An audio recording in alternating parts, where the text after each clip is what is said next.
My name is Bryant. I'm 17 years old. I have the hunger, the motivation, and the desire to be the best possible basketball player that I could be. With the 13th pick in the 1996 NBA Draft, the Charlotte Hornets select Kobe Bryant from Lower Merion High School in Pennsylvania.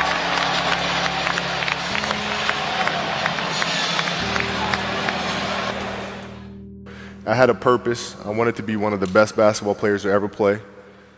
And anything else that was outside of that lane, I didn't have time for. I made that deal with myself at 13 years old. So everything I saw, whether it was TV shows, whether it was books I read, people I talked to, everything was done to try to learn how to become a better basketball player. Everything. And so when you have that point of view, then literally the world becomes your library to help you to become better at your craft. So at 13 years old, I had a I had a kill list. And so, they used to do these rankings. It was Street and Smith basketball rankings. And I was nowhere to be found because I was like 6'4", scrawny, like 160 pounds soaking wet. So I was like 57 on the list. And so I would look at 56, 55, all the way up to number 1, who these players are, what club teams they played for. So when we go on an AAU travel circuit, I got to hunt them down, right? And so that became my mission in high school, is to check off every other person, all those 56 other names, hunt them down and knock them down. You got to look at the reality of the situation. Like for me, it's not, you kind of got to get over yourself. Like, it's not about you, man. Like, okay, you feel embarrassed. You're not that important. Like, get over yourself. That's where you go. Get over yourself, right? Like, you're worried about how people may perceive you, and like you're walking around and it's embarrassing because you shot 5 air balls. Get over yourself, right? And then after that, it's okay, well, why did those air balls happen? Got it. High school, year before, we played 35 games, max, right? Week in between, spaced out. Plenty of time to rest. In the NBA, it's back to back to back to back to back to back to back. I didn't have the legs. So you look at the shot, every shot was online. Every shot was online, but every shot was short. Right? I got to get stronger. I got to train differently. The weight training program that I'm doing, I got to tailor it for an 82-game season so that when the playoffs come around, my legs are stronger and that ball gets there. So I look at it with rationale. And say, okay, well, the reason why I shot air balls is because my legs aren't there. I go, well, next year they'll be there. That was it. Done. So many guys tell stories about your work ethic. Yeah. What was really your work ethic like, and for how long did you stay disciplined? Well, I mean, every day. Since 20 years. It was an everyday process, and trying to figure out strengths and weaknesses. For example, jumping ability. Man, my vertical was a 40. It wasn't a 46 or a 45. My hands are big, but they're not massive, right? So you got to figure out ways to strengthen them so your hands are strong enough to be able to palm a ball and do the things that you need to do. Quickness, I was quick, but not insanely quick. I was fast, but not ridiculously fast, right? So I had to rely on skill a lot more. I had to rely on angles a lot more. I had to study the game a lot more. And but I enjoyed it though. So like from the time I can remember when I started watching the game, I studied the game, and it just never changed. Technical question here. Let's see how you can answer this. Who would Shaq be if he had your work ethic? He'd be the greatest of all time. If Shaq had your work ethic, he'd be the greatest of all time. Greatest of all time by a mile. Sure. He'd be the first to tell you that, for sure. This guy was a force like I have never seen. It was crazy.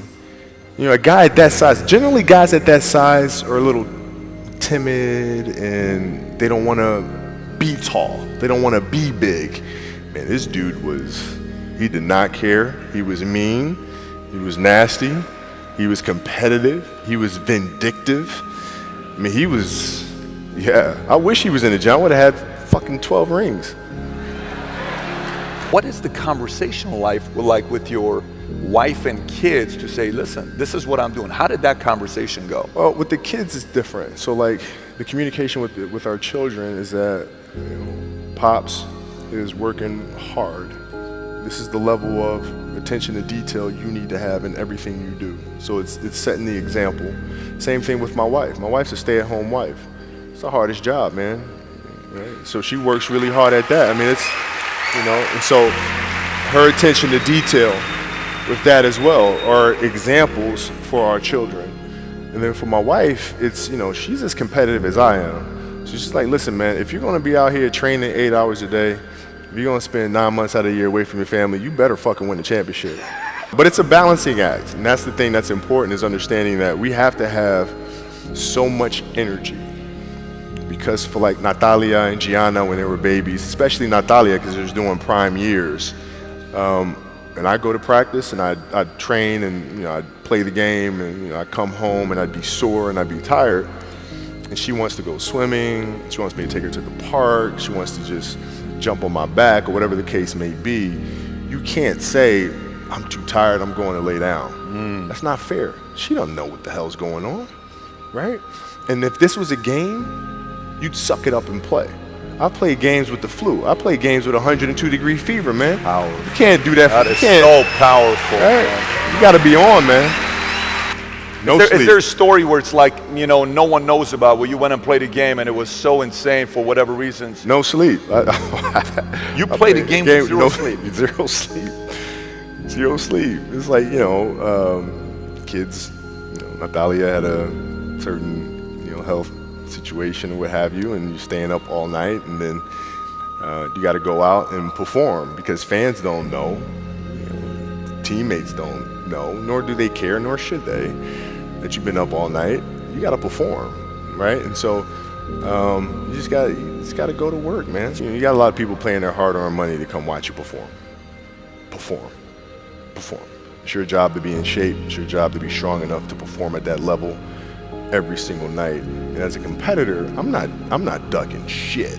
Like, it's not, oh my God, my back hurts, I'm sore, we got to play Vince Carter and Toronto Raptors tonight.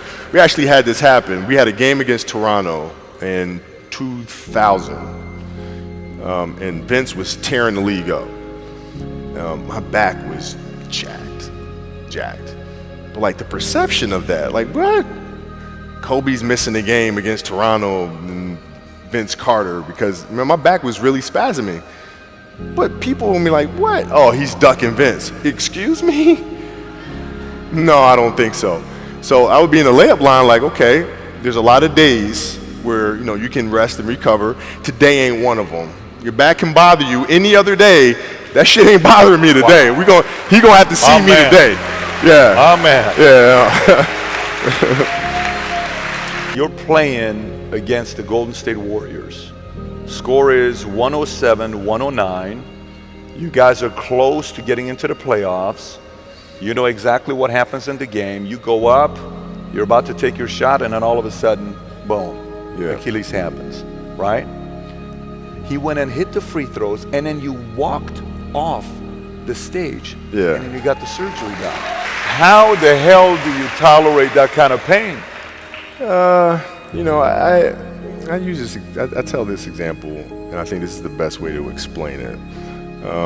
You have a hamstring injury, you pull your hamstring really, really badly. You can barely walk, right? Let alone play anything, soccer, basketball, volleyball, whatever it is. Can't do anything. Doctor tells you go home, sit up on the couch, rest your hammy, right?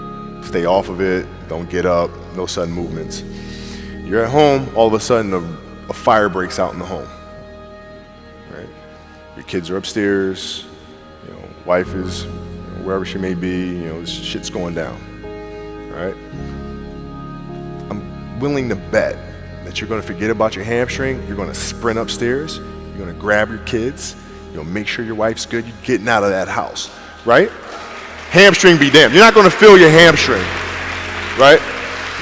And the reason is because the lives of your family are more important than the injury of your hamstring. And so when the game is more important than the injury itself, you don't feel that damn injury. Not at that time. I went in the trainer's room, my kids are in there, and they're looking at you and stuff, and I'm looking at them, and I'm like, it's all right, Dad's gonna be all right. It'll be fine. It'll be all right. It'll be all right. It'll be all right. As a parent, you gotta set the example You got to set the example. This is another obstacle. This obstacle cannot define me. It's not going to cripple me. It's not going to be responsible for me stepping away for the game that I love. I'm going to step away on my own terms. And that's when the decision was made that, you know what, I'm doing it. I'm doing it. As parents, you got to lead by example. If you want your kids